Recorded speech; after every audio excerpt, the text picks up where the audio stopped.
before Dan starts, I just wanted to do a really quick introduction to the meeting house. So Newington Green Meeting House is this building in the picture. If you're Hackney Islington way on, you might recognise it. And we had some restoration work done recently. It's where I work. I'm the programme manager there of the history project.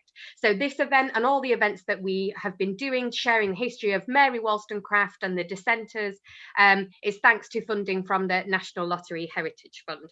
And the work that we do is about the past, but it's more about using the past and history as a way to mobilise social change today. So I think that's quite fitting, because I think Dan works very similarly in the format of this event today. So I am going to hand over to Dan just to say the event's being recorded, and it will be available on the Newington Green Meeting House website and perhaps on Dan's platforms too.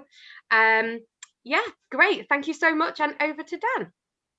Thank you so much, Amy. Hello, everybody. Welcome, and a very happy LGBT History Month 2021 to you all. How are you all doing?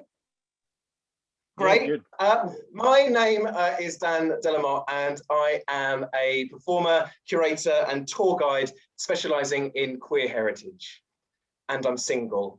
And I'm really thrilled to have been asked by Amy, by Newington Green Meeting House, erected AD 1708 and enlarged in 1860, to talk with you today about molly houses. So thank you, Newington Green Meeting House, for organising this, and thank you also for consistently being the home of radical thought.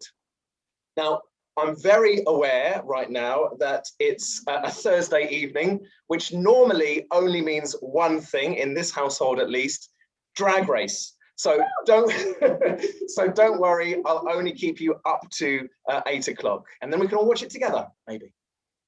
Now, in the 18th century, which is the 1700s, a molly house was a gay/queer pub, the Royal Vauxhall Tavern, or the glory of its day. But it was much more than that as well.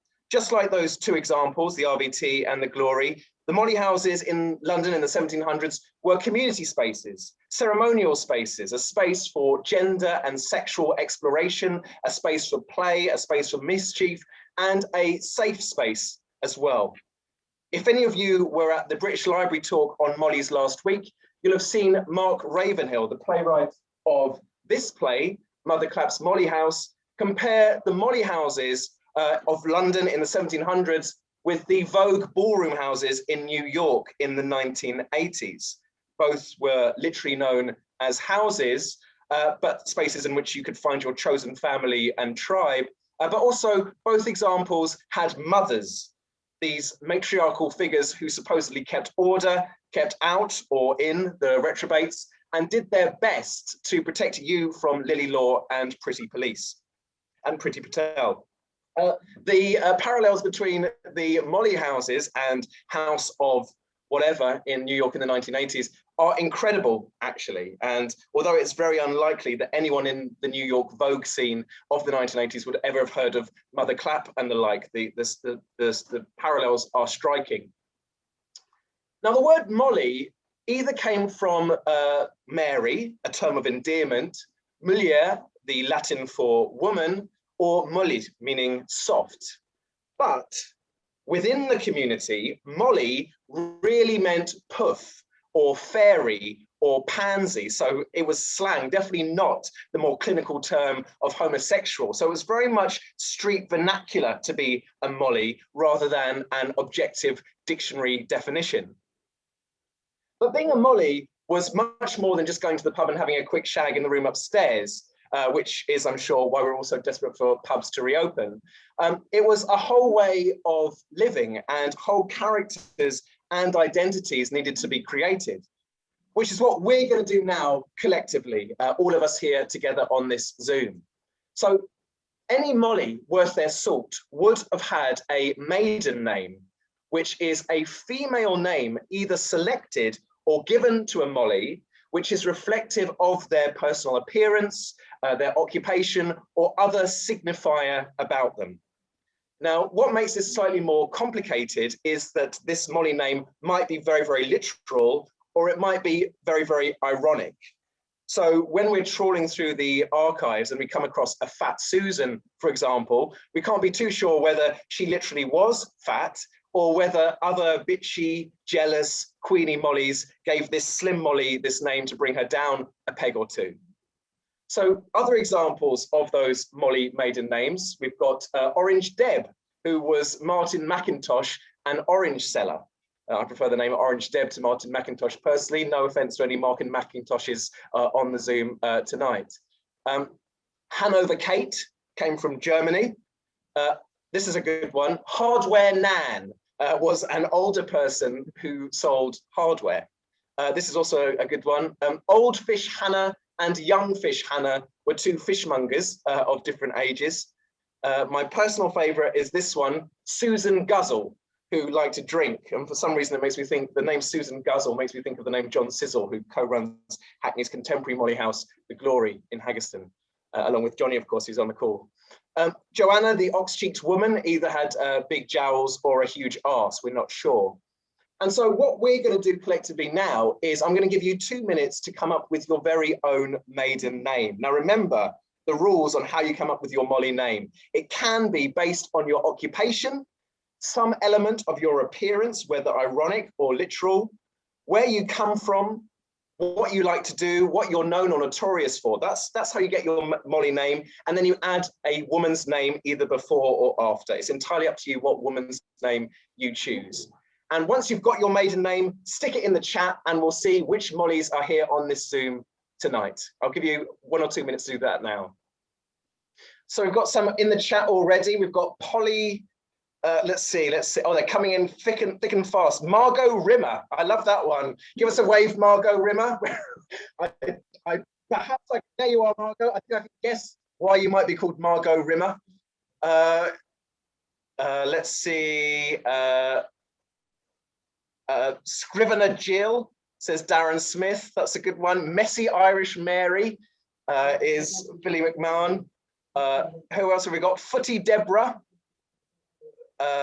Lally Woo. That's a good one. Lally is Polari for fingers. Bookworm Philly. Anne Archivy. Polly Post. Big Long Lally. That's from my old mucker Lil Warren. Nice to have you here, Lil. Scunthorpe Sal, says Amy. Juicy Lucy, that's a good one.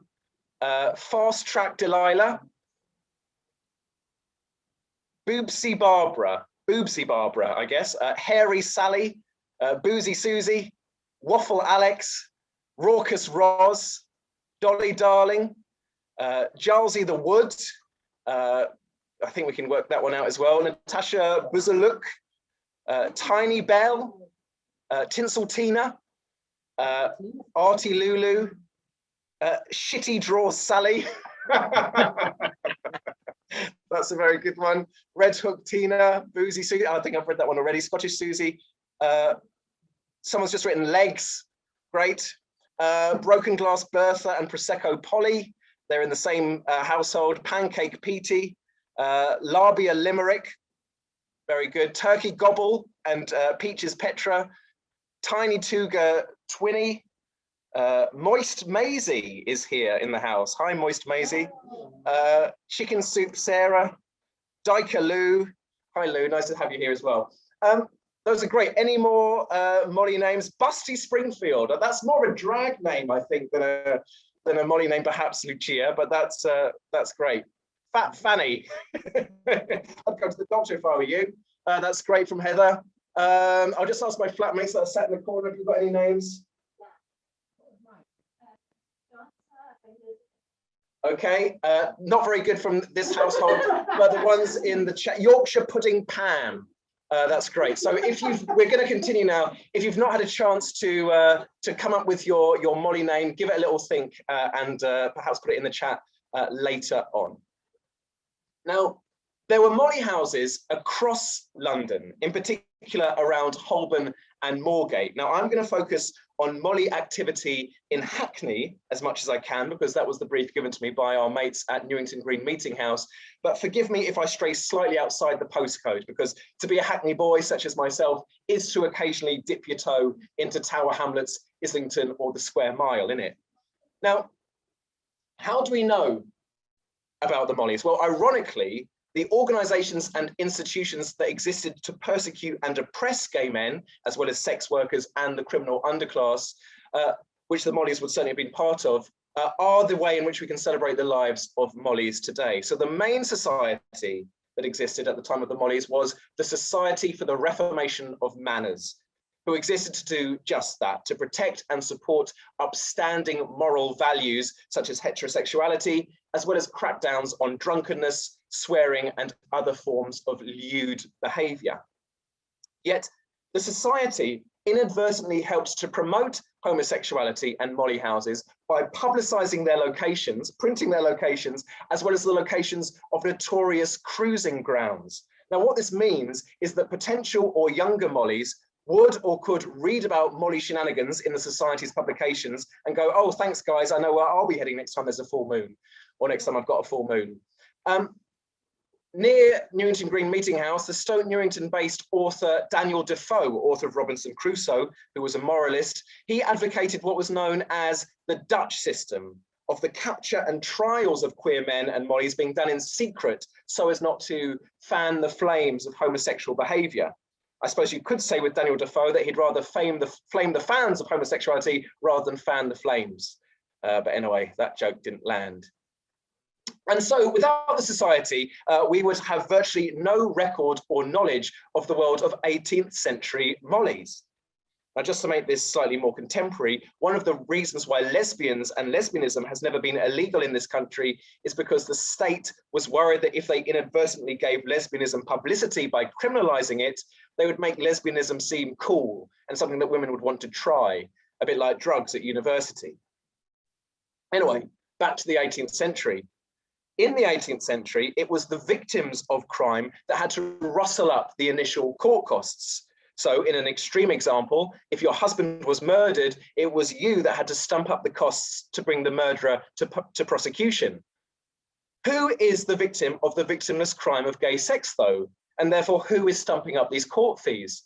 Well, it was the society that banded together the money needed to prosecute men for the victimless crime of being themselves, of being gay. The society can also be seen as a precursor to Mary Whitehouse's National Viewers and Listeners Association in the 1970s, which she set up to pull Britain out of the gutter and establish traditional conservative Christian values. In 1971, the Gay Liberation Front, the GLF, successfully disrupted Mary Whitehouse's Festival of Light, starring Cliff Richard, through infiltrating the festival and carrying out ZAP actions, one after the other. So this included dragging up as nuns and doing a can-can down the aisle, releasing mice, pretending to be Southern Baptist preachers, and my favourite, finding the fuse box and plunging the entire hall into darkness when the minister on stage said, "Let there be light." To bring another parallel with George in London, Whitehouse's NVLA, the National Viewers and Listeners Association, also wanted to recriminalise abortion, a pressing issue for many sex workers who would have hung out with the mollies at the molly houses. But what's all that got to do with molly houses? I think I hear you cry. Well, not a lot, apart from the fact that you can perhaps compare the impishness and mischief of some of the GLF, Gay Liberation Front actions with the behaviour of the mollies 250 years before. And in September of this year, I'm really excited to be returning to Newington Green Meeting House. That's the 5th time I've said Newington Green Meeting House. Oops, that's the 6th time. I get 50p each time I do, to curate GLF at 50, The Art of Protest, an exhibition displaying the artistic talents of GLF activists from 50 years ago, some of whom I think are on this call tonight, alongside works by younger LGBTQ+ artist activists. So do make sure that you all come to that. And the book of the upcoming exhibition is being published by Camp Books later this month, available for pre-order now on the Camp Books website. Anyway, alongside the pearl clutches of the Society for the Reformation of Manners, the state, vigilantes and molly catchers carried out the practice of pretty police. This is the type of honey traps that we more associate with the 20th century, both before and even after the Sexual Offences Act partially decriminalised homosexuality in 1967. And what I'm going to do now is share with you some examples of these honey traps and undercover reports, including from a molly house in Hackney's very own Christopher Street. Upon capture, the notorious Molly, William Brown, had this to say upon his arrest: "I think there is no crime in making pleas of my body." Just think about how boldly radical that statement is. I think that there is no crime in making pleasure of my body. This is a statement of self-ownership of the body, self-ownership of sexuality and gender at a time when to be deviant sexually or gender-wise could literally mean a death sentence. And when we list London's incredible roll call of gay and queer pioneers and liberationists, we must also put Molly William Brown on that list. I don't know what his Molly name would have been. Now, William Brown was caught in a honey trap by the notorious Molly catcher, Thomas Newton. Here's the story as told by Newton. "I was no stranger to the methods they used to pick each other up. So I takes a turn that way and leans over the wall. And in a little time, a gentleman passes by and looks hard at me. And a small distance from me, stands up against the wall as if he was going to make water. Then, by degrees, he slides nearer and nearer to where I stood, till at least he comes close to me. 'Tis a very fine night," says I. "Aye," says he, "and so it is." Then he takes me by the hand, and after squeezing and playing with it a little, to which I showed no dislike, he conveys it to his breeches and puts his privities into it. I took fast hold and called out to Wallace and Stevenson, who, coming to my assistance, we carried him to the watch house. Now, Newton himself, the Molly catcher, was a gay man, but he worked for the authorities to catch other Mollies as to ensure his own freedom. Here's another report. "I found between 40 and 50 men making love to one another, as they called it.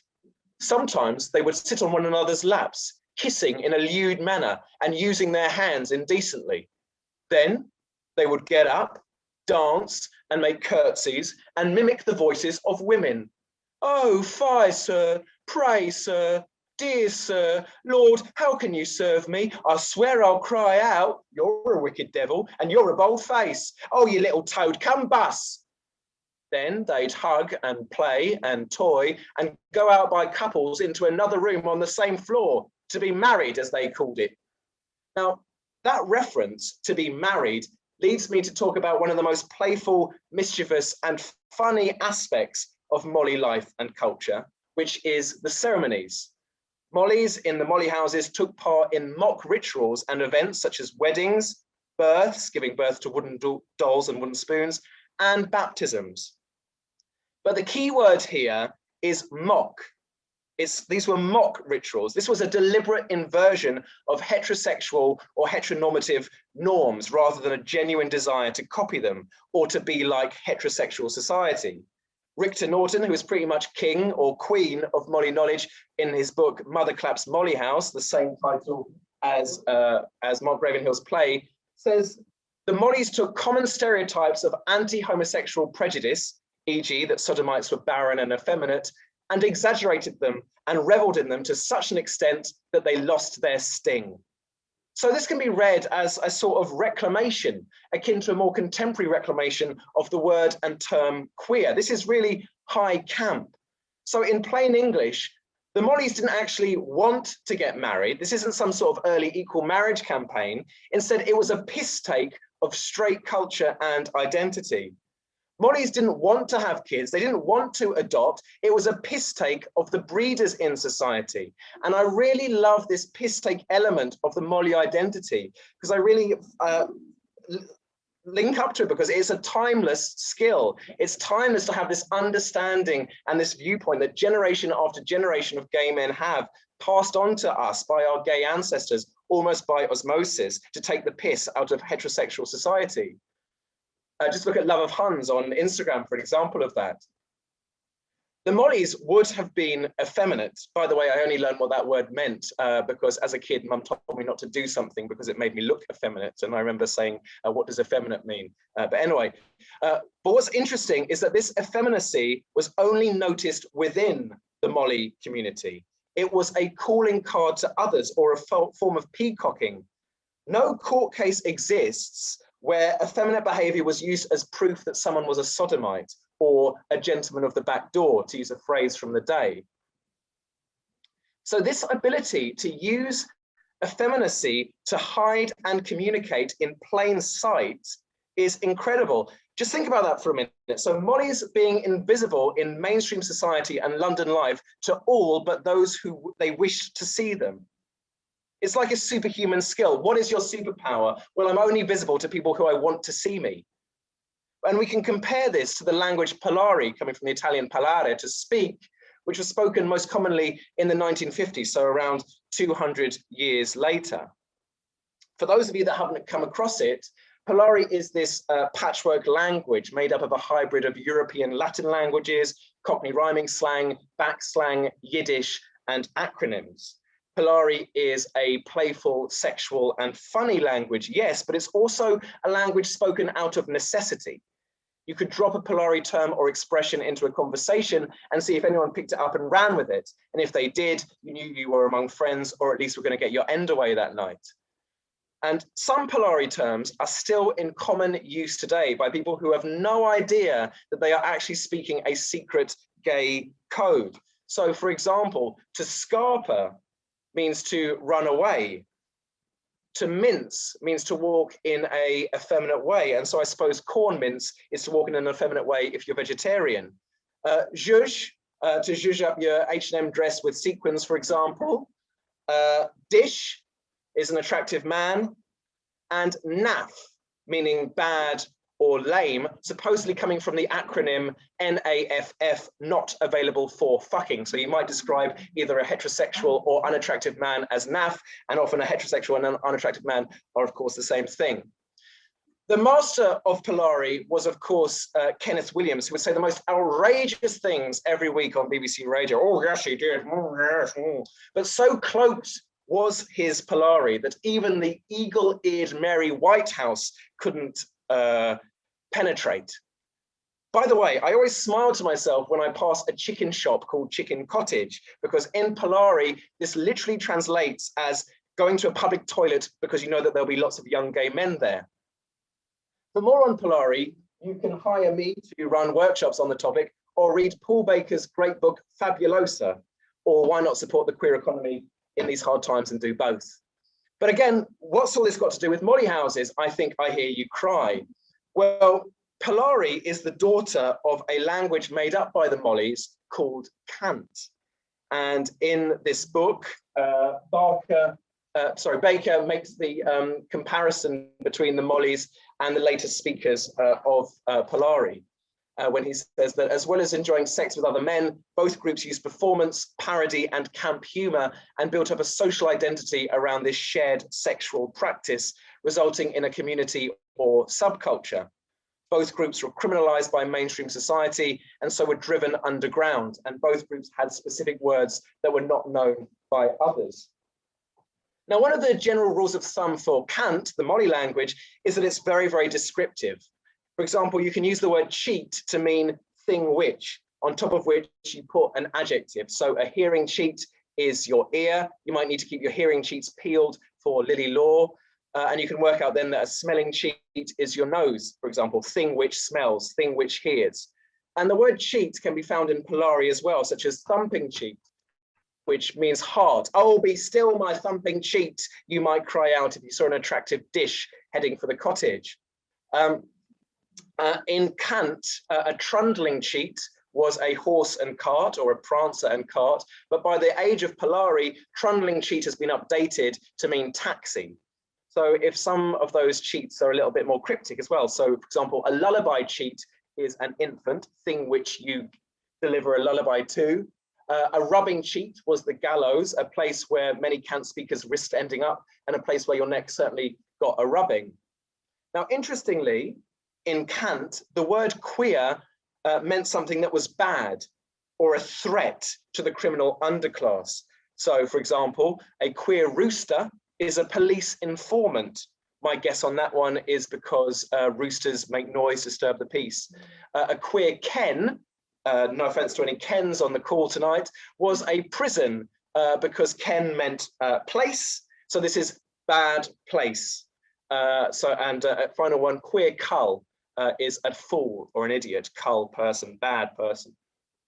And just with Polari, there are some cant words which have infiltrated contemporary language even today. So for example, booze to mean alcohol, trade to mean sex, queen to mean gay acquaintance, usually meant positively. Where have you been, you saucy queen, is a way that Mollies would welcome and greet each other.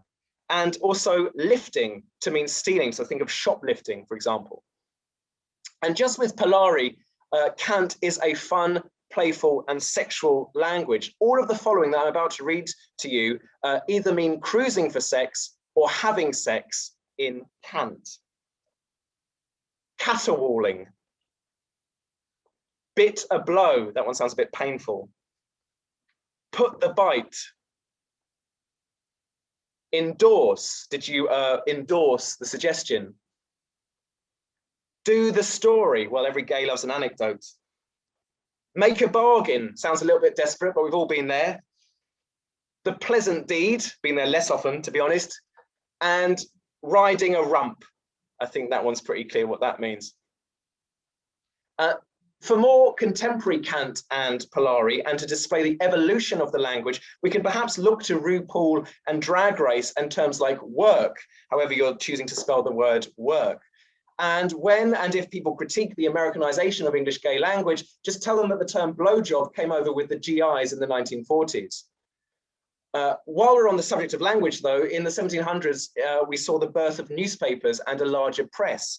And what I'm going to read to you now is a press report on how to spot a Molly.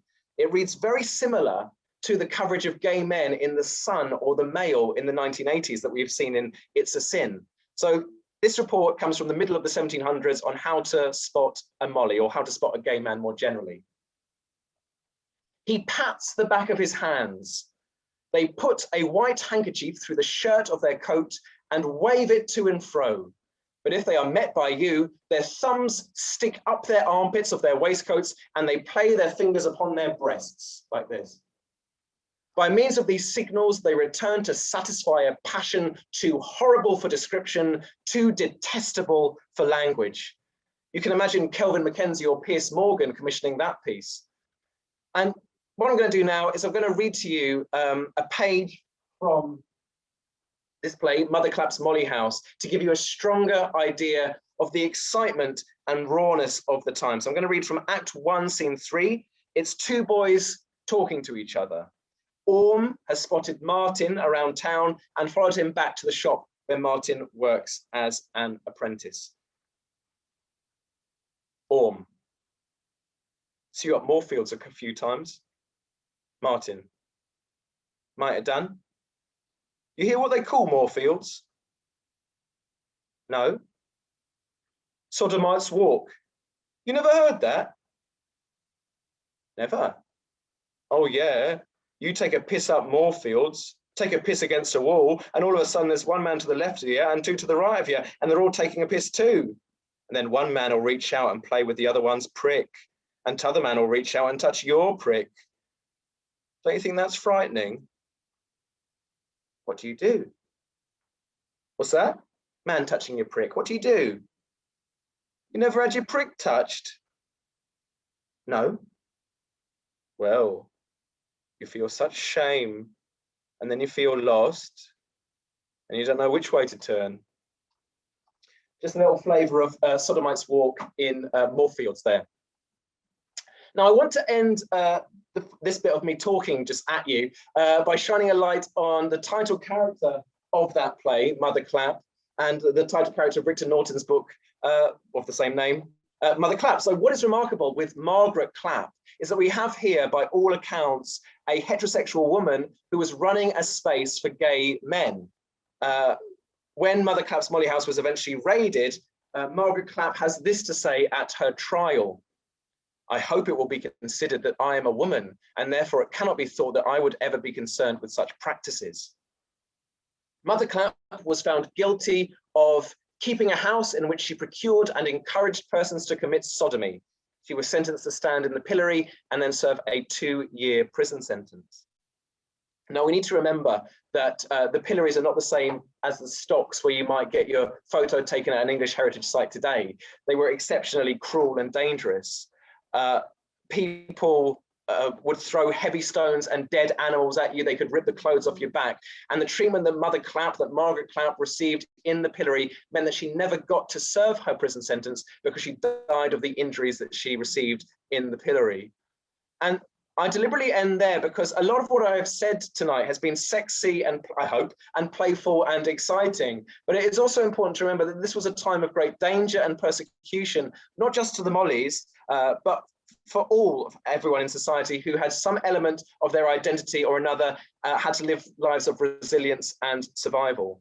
Did Mother Clapp run the Molly House because she was onto a good thing or because she supported and incubated gay men? Or is there some sort of hazy middle ground? Why did she run this space? I don't know the answer, but whatever it is, what an incredible place she ran and what an incredible life she led. I'm going to stop talking there and open to any questions you might have. Thank you. How do you want people to ask you questions, Dan? Should they just unmute themselves and ask? Yes. Or, okay. Yes. Yeah, just go ahead and unmute yourself. You should be able to do that and just ask a question to Dan, and I'm sure we can just take it in turns. Go ahead, Jeff and Peter. Yeah, that was fantastic, Dan. I really enjoyed it. And it's very pertinent to me because this is a bit of advertising, but I'm doing a talk myself on the 6th of March about the second Baron Berwick of Attingham, which is near Shrewsbury. Now, he, I'm sure, was a gay man, had a 17-year-old courtesan as his wife, so a beard. And what I have him do in my play is read lots of extracts from the papers that you've been looking at from the 1700s. And obviously one of the things that would have terrified him was exactly what you said about the pillory. I hadn't realized it till I'd done my research, that yes, if you were, and he reads out an example, if you're a Molly, beware because you will die at the pillory. So spot on, and thank you so much, Danny. And I love your humor with it all, it's brilliant. Thanks, Jeff and Peter. Thank you. There is a question I just saw in the chat from Alexandra, who's actually my employer at the moment. I work as her nanny, asking about the wooden spoons. Wooden spoons would have been given birth to.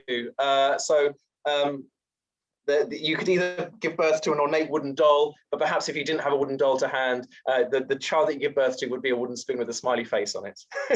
And thank you for coming as well, Alex. Nice to see you. Do we know whether the Molly houses themselves were actually more like a pub or like a private house that people just entertained? I think there's there's literally 2 floors. So downstairs you've got the raucous drinking and kind of socializing, and then so I've just got my family on his knees going underneath me so he can get past. And then upstairs you've got the rooms for sexy shenanigans. So it would have been a mixture, and also they would have done it that way, I think, so that if the club was raided, it would perhaps you would be able to differentiate what was going on in the space. Hello, Dan. It's Lil. Can you hear me? Hi, Lil. Hello. Yes. Very fantastic talk. Thank you very much. I just wanted to ask you a question. It's sort of related, but I'm from the East End, and I've always been curious at the popularity and why were there so many drag pubs and clubs in like Stepney, Mile End, Limehouse, and all of that. I mean, I wonder if you could answer that question for me. I mean, I enjoyed them, but I just didn't understand why there were so many. Do you know what, Lil? There's people on this call that are more expert than me on that. It's fantastic. I don't know if he's still here, but Johnny Wu has literally researched that and wrote an amazing piece called Silvertown, which is available to watch on YouTube, which does document that, about how in the East End of London you have this really thriving queer scene and drag scene in and amongst the dockers. I think perhaps it is due to the proximity with the docks. That with the docks, you've got all these people coming in, and those dockers would have spoken Polari. They would have spoken a really coarse and crude Polari, and their Polari would have merged with the Polari of the gay scene as well. Yeah, I mean, it's fascinating. I've watched videos of these gay pubs and what's brilliant about them is that they're really working class spaces. I think that what annoys me, Lil, is that sometimes the concept of queerness is made too academic. It is seen as something that should be preserved for the seminar room of the university. And actually, I think that that's bollocks, and that we should really celebrate the working class identity of these spaces, rather than just making it all about Susan Sontag queer theory. Yeah, there's a space for that, but I ain't got £9 a year tuition fees to learn all about that, so I'm going to go down the boozer instead. Dan, can we go to Ian next? Ian, do you want to ask your question?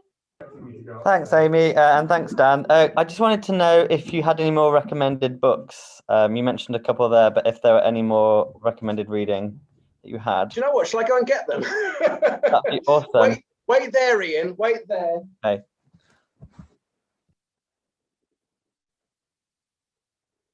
So you could read A Queer City by Peter Ackroyd. There's some stuff about monies in that.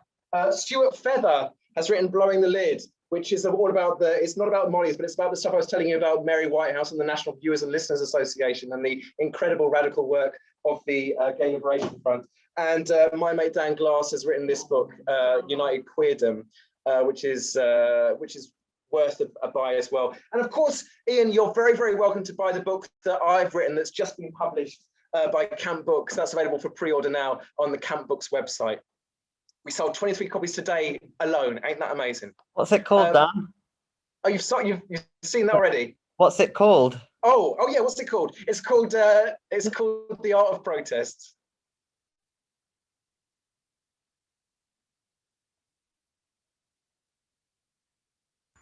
Thanks, Dan. Thanks for that.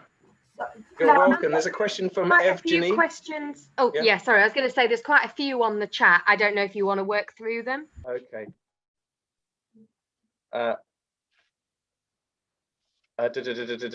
Sorry, everybody. Are molly houses evident in other parts of the UK too, or is it only London? There's evidence of molly houses in Bristol. That's the only example I've come across. There probably would have been molly houses in large, densely populated areas. I'd be surprised if there wasn't any molly houses in Liverpool, Manchester, Glasgow, places like that. But they would have been. The proximity seems to be in London, and also Cant is very much a London language. And even with Polari, although there are examples of Polari across the country, it was very much more a London thing, and you can try and imagine speaking in a London accent. You mentioned mollies being effeminate, so were molly houses mostly / only for gay men who express themselves in a femme way, or were there butch and or what we might call straight acting now mollies? I think that to be a molly was very performative, that your identity not as a molly was in your outside world. The second you enter the molly house, you become a molly. And so you put on the wig, you put on the dress, you put on the makeup, and then you return to your outside world, you return to your wife perhaps, away from that. Of course, there would have been marriage dynamics. You would have had the butch and the obviously you would have had the passive and the active, and perhaps the butcher and the more femme getting married in these kind of situations. But to be a molly, in my opinion, from what I've read, is to be very kind of deliberately performatively effeminate. I'm just zipping through some of these other. It's quite hard. There's quite a lot of comments. If I'm going through those, and maybe if we can go to Evgeny with your question, if you want to come off mute.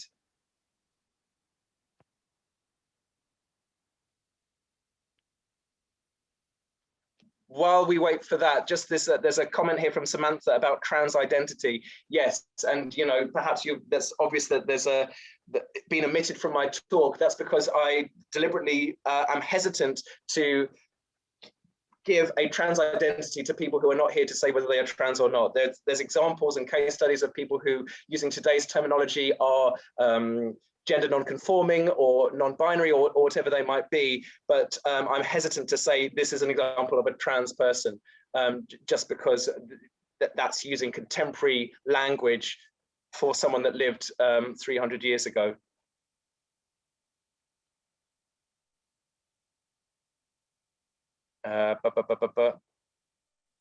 Sorry that you're all just watching me reading comments. I think I've answered those questions then. Evgeny is wondering about the Society for the Reformation of Manners. Did they pay guys for fishing, and who was behind this organization? Yeah, I mean, basically it was just busybodies. You know, that's one thing that's timeless throughout history. It was just a collection of busybodies who got their knickers in a twist, got all affronted with the fact that people were having fun down the road, and so wanted to do something about it. They wanted to uphold traditional moral values, just like Mary Whitehouse's NVLA did 300 years later. So they were self-funded. You know, we have examples today of these self-funded organizations that do similar stuff. Everyone needs a hobby. It's just that their hobby was hating on gay people. Peter asked about specific locations, Dan, that you know about that were molly houses, so maybe we could go and visit them today in Hackney. Yeah, I mean, I don't think the molly houses are still standing, unfortunately, but you can go to Finsbury Square, which is the Sodomites Walk. Moorgate, the Sodomites Walk is Moorgate, and Mother Clapp's molly house would have been in Farringdon as well. So the majority of molly houses would have been in sort of Islington Square and the Square Mile, going into the centre of London, and then kind of would have flirted with the outskirts of Hackney.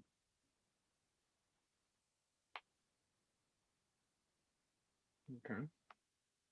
And Moorgate.